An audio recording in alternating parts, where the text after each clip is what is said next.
Private বিশ্ববিদ্যালয়ের শিক্ষার্থীরা যখন জেগেছে তখন আন্দোলন এক নতুন মাত্রা পেয়েছে। প্রাইভেটের শিক্ষার্থীরা যখন রাজপথে নেমে এসেছে তখন বাংলাদেশে আর কোনো মানুষ ঘরে বসে থাকতে পারে না। বাংলাদেশের 70% মানুষ পরিবর্তনের পক্ষে ভোট দিল। যে পরিবর্তনের পক্ষে আমরা ভোট দিলাম এটা তো একই রকম ফ্যাসিবাদী শাসনের মতোই হলো। তারাও যেরকম আমাদের ভোটাধিকারকে বৃদ্ধাঙ্গুলি দেখিয়েছিল, এরাও তো আমাদের ভোটাধিকারকে বৃদ্ধাঙ্গুলি দেখাচ্ছে। 70% মানুষের ভোটের অধিকারকে তারা খর্ব করার চেষ্টা করছে। আমরা বলছি যে এই প্রজন্ম সব কিছু মনে রাখে, আমাদের প্রত্যেকটা বিষয় মনে আছে। আমরা হায়ের পক্ষে ভোট দিয়েছিলাম এবং হায়ের পক্ষে ভোট দেওয়ার পরে এই ভোটের ফলাফল আমরা নিয়ে ঘরে ফিরবো ইনশাআল্লাহ।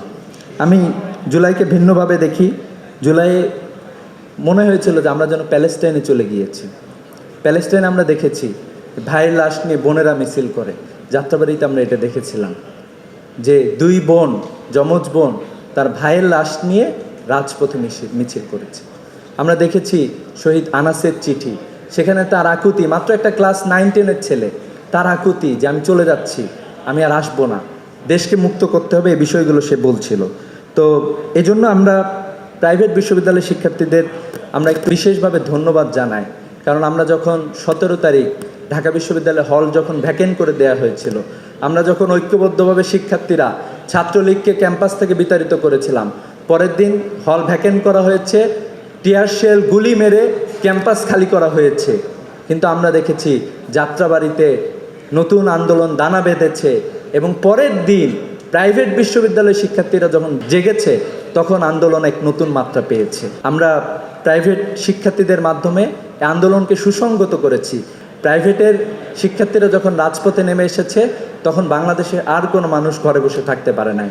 এজন্য প্রাইভেট বিশ্ববিদ্যালয়কে আমরা বিশেষভাবে অভিনন্দন জানাই। এবং আমরা এটা বলতে চাই যে অনেকে আসলে প্রাইভেট বিশ্ববিদ্যালয়ে শিক্ষার্থীদের আন্দোলনের কথা বলতে গেলে তারা বলে যে অতীতে তো প্রাইভেট বিশ্ববিদ্যালয় আন্দোলনের কোনো ইতিহাস ছিল না। আমি তাদেরকে একটু ডিনাই করতে চাই।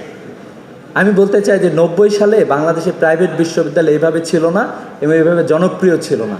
এজন্য 90 সালে প্রাইভেট বিশ্ববিদ্যালয়ের শিক্ষার্থীদের আপনারা খুঁজে পাবেন না ইতিহাসে। কিন্তু এই ফ্যাসিবাদী রিজিমে যে কয়েকটা গুরুত্বপূর্ণ আন্দোলন হয়েছে তার মধ্যে অন্যতম একটি গুরুত্বপূর্ণ আন্দোলন হলো ভ্যাট বিরোধী আন্দোলন। এবং এই ভ্যাট বিরোধী আন্দোলন সংগঠিত হয়েছিল প্রাইভেট বিশ্ববিদ্যালয়ের শিক্ষার্থীদের মাধ্যমে।